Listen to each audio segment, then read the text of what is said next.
Hello அஸ்ஸலாமு அலைக்கும்.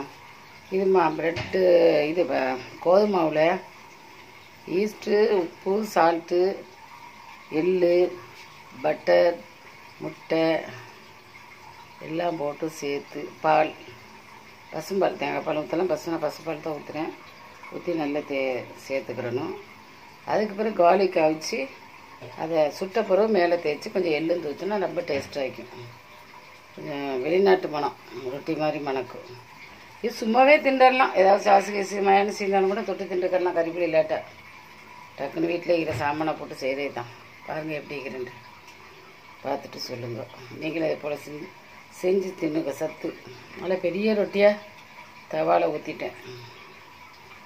இது ஒன்று கூட இன்றைக்கி ஒரு ஆள் திங்கேழுமோ என்னமோ தெரியல. ஒரு பெரிய ஆள் ஒரு சின்ன ஆள் திண்டுக்கலாம். அந்தளவுக்கு பெருசு வைக்கிறேன். அஸ்ஸலாமு அலைக்கும்.